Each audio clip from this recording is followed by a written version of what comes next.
Hello and welcome. I am Rachel Burns, Principal of D.A.A.M.A, Divine Awakenings Academy of Mystic Arts. And I am Jen Majenta Moon from the School of Sacred Shamanic Arts. And together we are the Mystic and the Shaman. And the Shaman. Well, we're trying it out for the first time and we wanted to bring you a weekly energy update and bring our medicine through the energy, the reading, the collective consciousness. So we hope that you'll join us for our weekly readings each week. So, Jen, our cards are jumping out at me here. Awesome. I'm going to pull 3 cards today and share the energy update for the 24th of July to the 30th of July. And first off, we have the Angel of Balance. Oh, hang on. There we go. Oh. Angel of Balance. All right. So she is got lots of beautiful blues. She's holding, I love what she's holding. That feels like that beautiful blue healing balm that I see come through a lot in the healings that I do. What else is there? Pyramids? There are pyramids. This Angel of Balance in particular speaks about finding balance within our lives, the balance between the being and the doing, the thinking, the overthinking, the constant overthinking of what it is that we need to do. We need to do this next, and then we get to that and then we mark that off, and now what?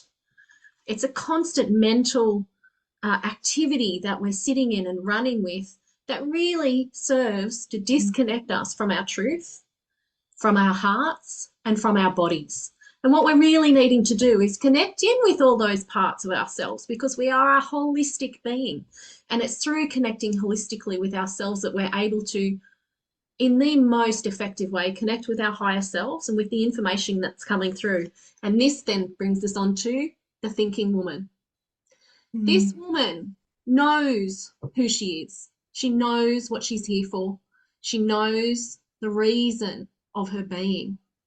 But because we're getting lost in the imbalance of life, it may be disconnected. We may be disconnected from that. And so it's time to take a breath, to stop, take a moment and think about, feel more than think, into what it is that we're here for, what we're doing, and how best to do it.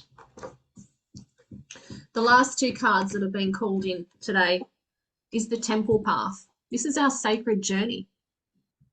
This one really speaks of our reason for being here. And this also came out with the card all tied up. We're all tied up in our previous thinking. We're all tied up in our imbalance, in our need to be thinking about what it is that we're doing rather than feeling into what it is that we're here for. It's really speaking about our sacred journey from one place to another, but within that, finding the balance that keeps us whole and holistically ourselves and in touch with our higher guidance, including Source, our higher selves, our star clan, our hearts, and also connecting with Mother Earth. And so all of these are coming together to tell us to slow down, take a moment, take a breath. Let everybody else overtake you if you need to. And you may feel some charging in that. I did a reading on this, actually. It's interesting. I did a reading on this earlier in the week, and these energies came through then too. You may feel some emotional charge around needing to slow down and allow others to race ahead if they need to. But for you, just for now, take a moment, take a breath, center yourself, ground yourself into Mother Earth, and feel where it is that you're needed next.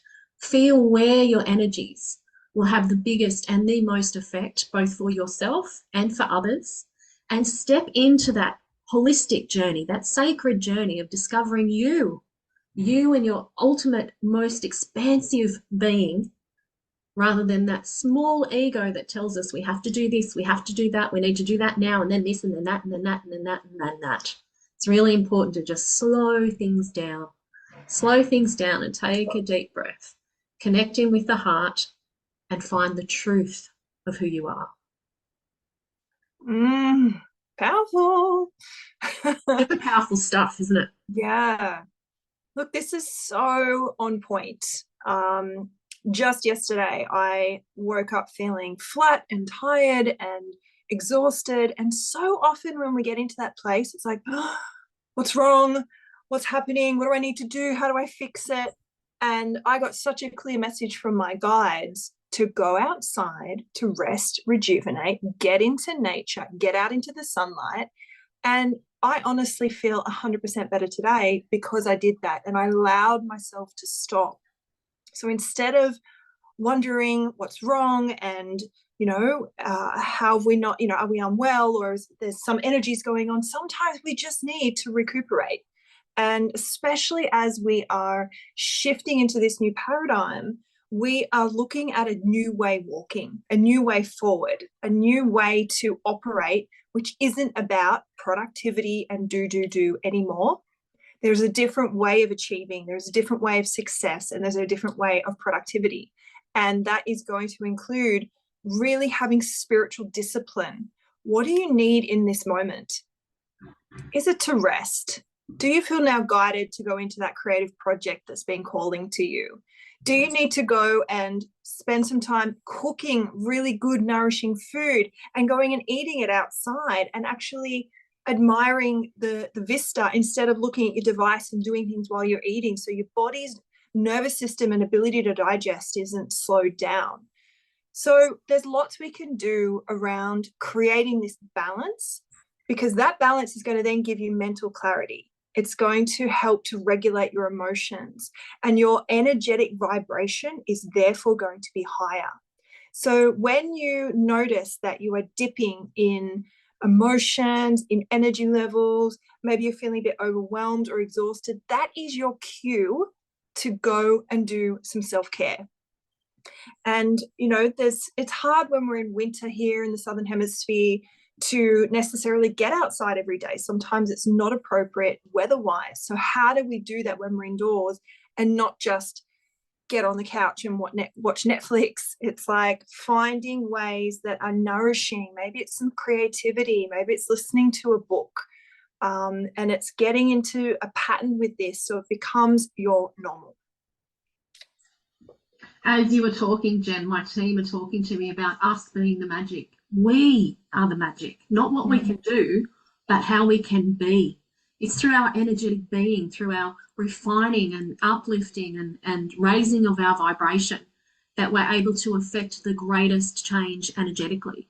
This is how we heal others. This is how we heal Mother Earth. This is how we move individually, collectively, planetary towards ascension.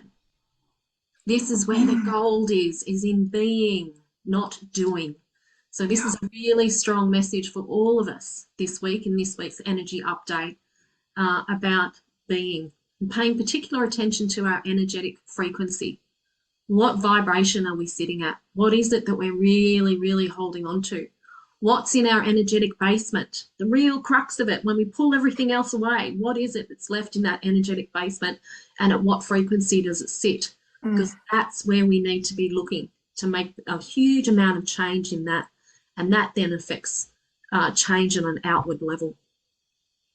And I'm getting also about, one of my things in the past, I'd have a to-do list that's a mile long. And it's just stressful, that in itself. And I would get what I get done, and then I'd move everything to the tomorrow, knowing very well I couldn't get it all done tomorrow. I've started to clean that up, put 1 or 2 things on my to-do list, and the rest is a little beautiful trick. We can hand it over to the universe. Anything you got to do tomorrow, later, down the track, if it's playing on your mind, it's like, universe, I need you to look after Love this. it. I actually have a different page on my web browser that I have a universal list. So anytime I'm stressing, I'm like, nope, going over to the universe today. Because it does that. And it's like giving them permission to work on it for you. And then it's like, oh, that just naturally resolved itself. So finding little practices, and this is where I love ritual, ceremony. It's coming in to really find ways that you can manage yourself, your energy, your well-being, so that you're enjoying today and able to be present. You're not worrying about the future or thinking about the past. Sounds great for this week. I love the energies of this week. Yes. I love that we're able to be brought back to ourselves. What have you got coming up soon, Jen? Well, I'm very excited. We've just launched the Energy Mastery Mentoring Program, which is a 6-week journey. We're starting on August 17th. So that's just been a joy to bring through. And I'm really excited to help beautiful people master their energy in all aspects of life. Something What about you, beautiful? Something so important for all of us, isn't it? Because we're so much Yeah. more than just our physical beings. We have this extended energetic being that we often don't pay much attention to. So this is so needed. Yay! Super excited for you. Thanks, babe.